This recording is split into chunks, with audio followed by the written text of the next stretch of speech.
사도신경으로 함께 신앙 고백 드리겠습니다. 나는 전능하신 아버지 하나님 천지의 창조주를 믿습니다. 나는 그의 유일하신 아들 우리 주 예수 그리스도를 믿습니다.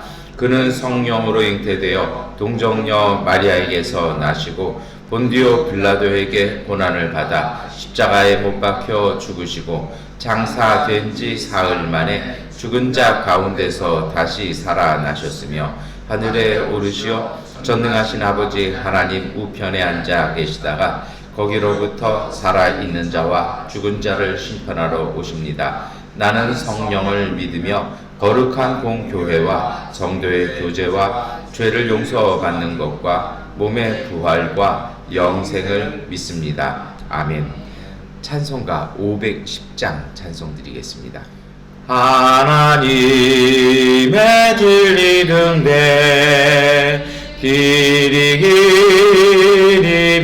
빛나니 우리들도 등대되어 주의 사랑 비추세. 우리 작은 불을 켜서 험한 바다 비추세. 물에 빠져 헤매느니 건져내어 살리세. 죄의 밤은 깊어가고 성난물 결설나 어디 불빛 없는 가고 찾는 물이 많구나. 우리 작은 불을 켜서 험한 바다 비추세.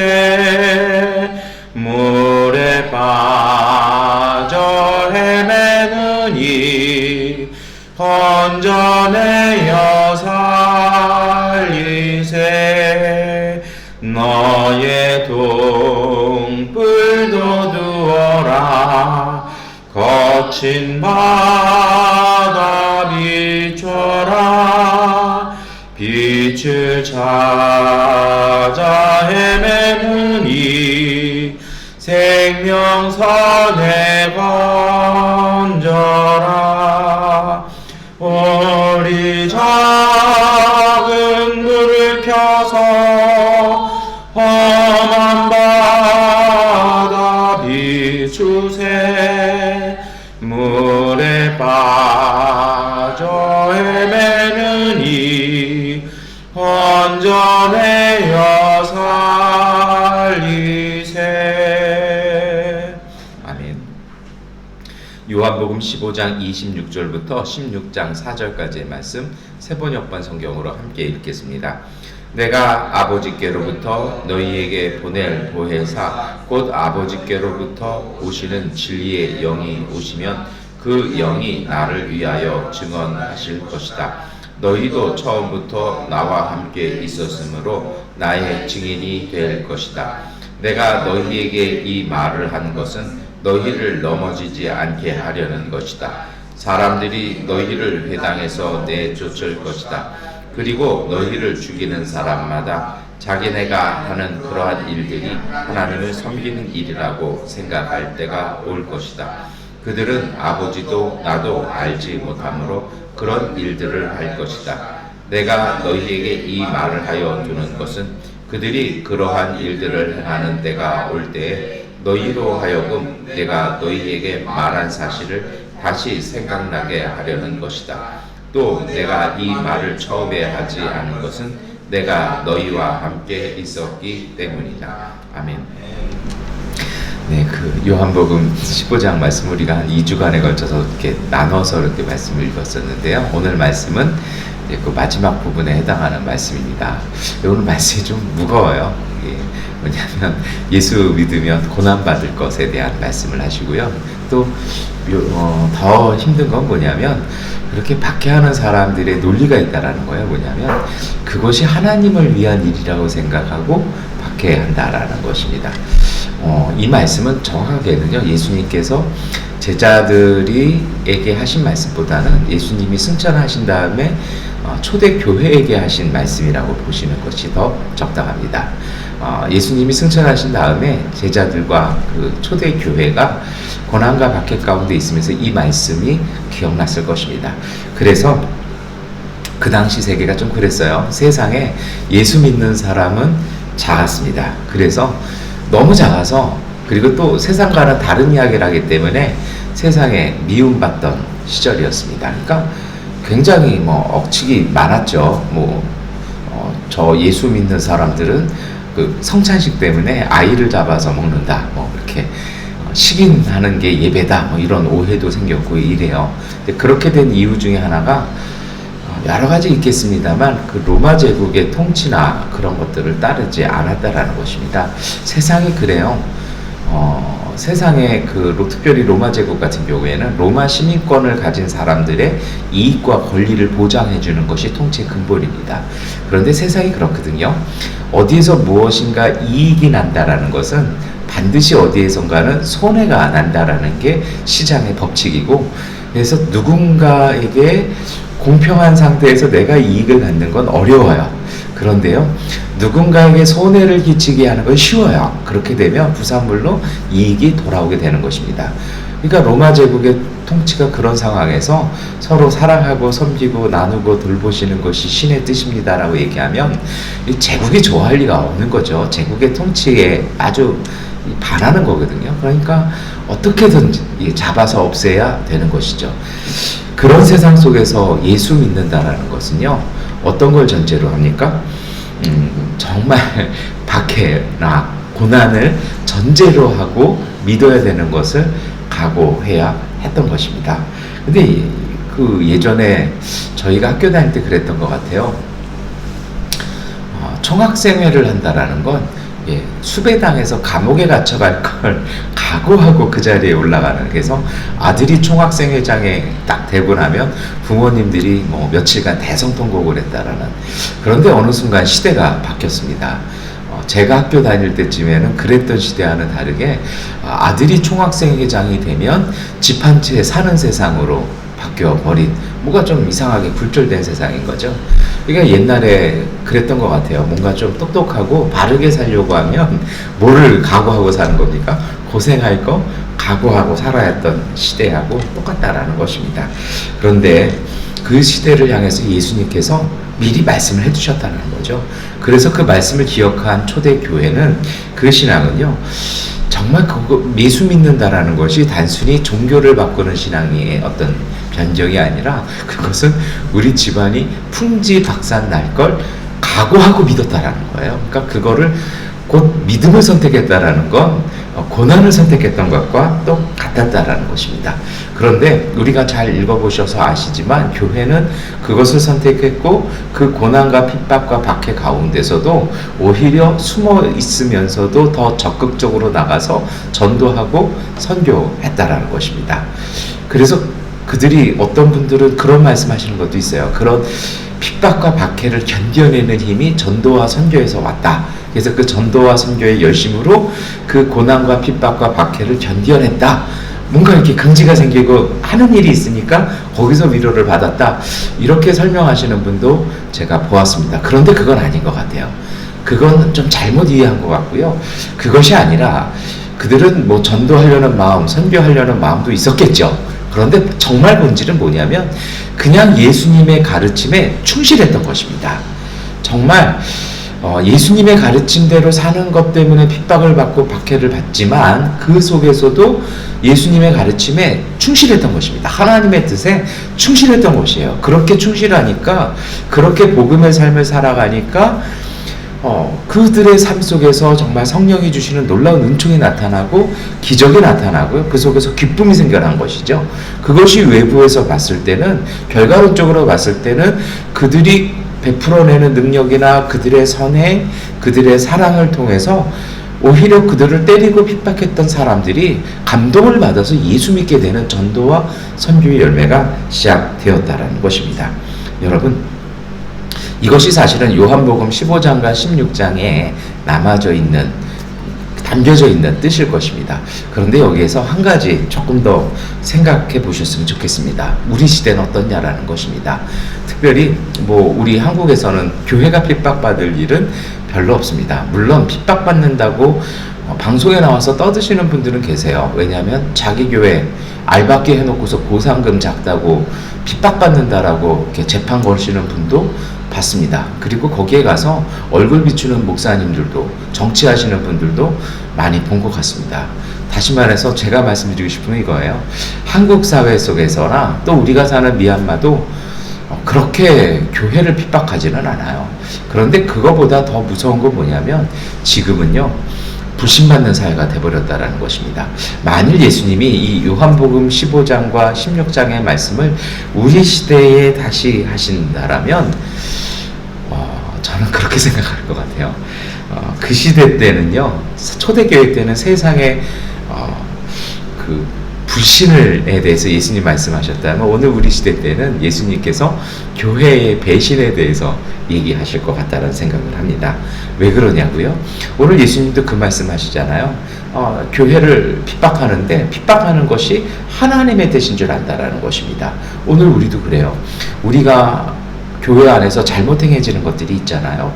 그런 것들이, 그래서 한국 사회에서 비난을 받는 이야기들이, 그분들은 다 당당해요. 그것이 하나님의 뜻이라고요. 그래서 진짜 핍박받는 교회가 있습니다. 어떤 교회냐면 그것이 주님의 뜻이 아닙니다라고 얘기하는 교회들이 요즘 시대에는 교회에 의해서 핍박받는 것을 많이 보았습니다.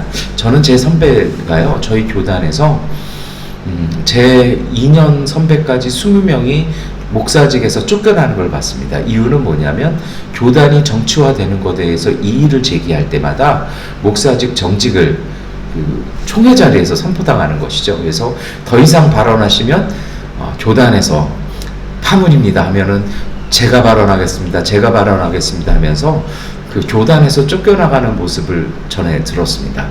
요즘 세상은 그런 세상이 되어버린 것 같아요.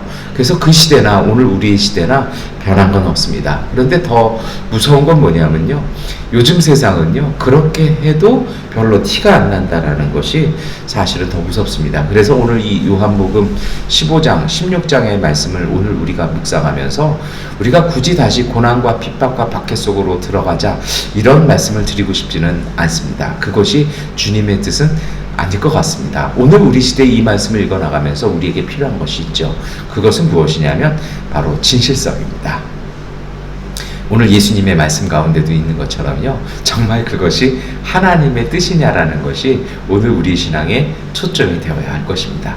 예수님께서는 그때가 되면 너희에게 성령을 통해서 알려주시고 인도하시고 보호하실 것이다 라고 약속을 해주셨습니다.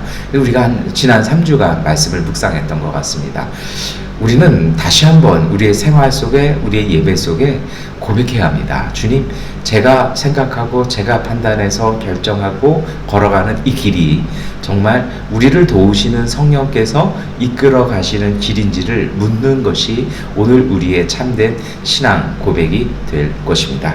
그래서 오늘 우리 시대에 요한복음 이 15장 26절부터 16장 4절까지의 말씀을 읽고 묵상한다라면 두 가지에 대해서 답변해야 할 것입니다. 첫째는 예수님이 누구인지 세상에 합리적으로 소개할 수 있어야 됩니다. 오늘 말씀의 근간이 되었던 15장 앞부분의 말씀 기억하실 것입니다. 예수님께서 나는 참 포도나무고 너희는 가지고 너희가 내 안에 있고 나는 아버지 안에 그리고 너희 안에 있다라는 예수님께서 말씀하신 이 거룩한 사귐을 통해서 우리는 예수님에 대해서 분명한 이야기를 세상에 이야기해야 할 것입니다. 막연하게 무조건 그것은 신의 뜻이고 무조건 그것은 성경의 가르침입니다라고 그렇게 주장만 하는 것이 아니라 그것을 논리적으로 그것을 진실되게 설명할 수 있는 참된 암과 사귐이 오늘 우리에게 필요할 것입니다. 두 번째로는요, 참된 신앙이 무엇인지 그에 대해서 세상의 질문에 대해서 정확하게 이야기해야 할 것입니다. 저는 어린 시절에 보았던 영화 한 편이 한 장면이 평생을 머리에 남는 한 장면이 있습니다. 그것은 영화 제목이 아마도 포세이돈 어드벤처라는 영화입니다. 대형 여객선이 그 타이타닉을 다시 이제 리메이크한 영화였던 것 같아요. 70년대를 배경으로 대형 초호화 여객선이 가다가 침몰을 합니다. 그리고 그 속에 몇 사람들이 살아남아요. 그런데 두 그룹으로 갈립니다. 대다수의 살아남은 많은 사람들은 선원의 주장을 따라서 배 앞쪽으로 걸어가면 산다라는 것입니다. 그런데 거기에 몇 명의 소수, 그러니까 뭐 나이 드신 분들, 그리고 어린 남매, 그리고 목사 한 명과 그리고 연로한 부부, 이렇게 소수는요 다른 생각을 합니다. 배가 논리적으로 생각을 하는 겁니다. 배가 가라앉으면 분명히 배 머리부터 앞으로 들어가면 물 위로 올라가는 건 배 뒤쪽이라는 것입니다. 그리고 이미 배가 이렇게 기울어진 각도가 배 뒤가 기울어졌으니 물 밖으로 나갈 수 있는 길은 뒤라는 것입니다. 그래서 그들은요 세상에 다른 사람들이 가는 그 길이 아니라 거꾸로 가기 시작합니다. 다시 말해서 다른 사람들은요 선원이라는 사람의 이야기 말을 듣고 가지만 이 사람들은요 눈에 보이는 증거와 확실하게 맞아 보이는 합리적인 이유를 당해서 배 뒤를 향해서 걸어갑니다. 그리고 몇 사람의 희생을 거쳐서 살아나게 됩니다. 여러분, 저는 신앙이 이런 것 같아요. 하나님은 맹목적이고 무모하고 비합리적이지 않으십니다. 우리는 세상에 대해서 하나님의 말씀과 하나님의 뜻을 합리적으로 설명할 수 있는 분명한 깨달음이 필요합니다. 이것이 바로 신앙이 걸어야 할 태도죠. 그래서 예수님에 대한 지식을 쌓기보다는 내가 투영하고 내가 좋아하는 것만 골라서 쌓은 지식을 쌓기보다는 예수님을 내 삶으로 내가 어떻게 얼마나 사귀고 어떻게 행동하고 살아갔을 때에 느껴지고 체화되어진 그 신앙의 지식을 오늘 우리의 삶 안에 쌓아야 할 것입니다. 이것이 바로 예수님께서 보내신 성령의 삶일 것입니다. 이러한 분들이 하나님의 뜻에 대해서 분명한 알을 할 것이고 세상과는 다른 세상의 주류와는 다르지만 진실된 믿음의 길을 걸어가게 될 것입니다. 그러한 삶을 사는 분들에게 예수님은 위로의 말씀을 주셨습니다. 그것이 바로 16장 1절의 말씀입니다. 우리 함께 읽겠습니다. 내가 너희에게 이 말을 한 것은 너희를 넘어지지 않게 하려는 것이다. 예수님께서는 우리를 지켜주시고 보호하신다는 것입니다. 넘어지지 않도록 우리를 도우시는 예수님과 성령 안에서 해답과 길을 찾아가는 신앙, 그리고 성령이 우리에게 알려주시고 인도하시는 삶, 그 길을 걷는 우리의 한 주간의 삶이 되었으면 좋겠습니다. 여러분, 이것을 어디서 시작할까요? 그것을 테레사 수녀는 기도라고 이야기했습니다. 그 고백 한 편을 읽어드리는 것으로 오늘 새벽 말씀을 마무리하려고 합니다. 기도의 열매는 믿음을 깊게 하는 것입니다. 우리가 기도를 소홀히 한다면 가지가 줄기에 연결되어 있지 않듯이 말라버릴 것입니다. 기도의 열매는 순결한 마음입니다. 순결한 마음은 자유롭게 사랑합니다. 일치는 기도와 겸손과 사랑의 열매입니다. 우리가 행하는 행동의 가치는 우리가 하는 기도의 가치와 비례하기 때문입니다. 기도의 열매는 믿음, 믿음의 열매는 사랑, 사랑의 열매는 봉사, 봉사의 열매는 평화입니다. 거룩하게 되십시오. 우리 모두는 거룩하게 될 능력이 있으며 그 비결은 기도입니다.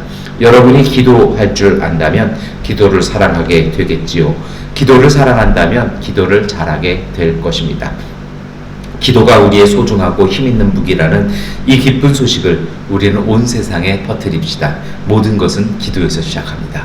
오늘 우리가 내 자신 안에 내면과 직면하고 그 속에 말씀하시는 성령의 음성을 귀 기울일 이 기도를 통해서 우리는 하나님의 뜻을 분명히 알게 될 것입니다. 그리고 그 분명한 깨달음과 분명한 체험이 오늘 우리의 길 속에 하나님의 거룩한 은혜를 복되게 하는 믿음의 삶을 살게 될 것입니다. 기도하겠습니다. 전능하신 아버지 하나님, 오늘 우리에게 주님의 은총, 하나님의 음성 듣게 하여 주시옵소서. 삶의 분주함 속에서 그 분주함에 우리를 내어 맡기지 말게 하시고 하나님 우리 속에 있는 내면의 평화를 지켜나가게 하여 주옵소서. 잠시 멈추어서 우리 내면과 내 자아를 바라보며 그 속에 말씀하시는 거룩하신 주님의 성령의 목소리에 귀 기울이게 하여 주셔서 성령과 함께 대화하며 한 걸음 한 걸음을 가치 있고 값있게 걸어나가 평화와 기쁨과 은총의 열매 맺어가는 복된 삶의 여정 되게 하여 주옵소서. 예수 그리스도의 이름으로 기도드립니다. 아멘. 하나님께 기도하는 시간 갖도록 하겠습니다.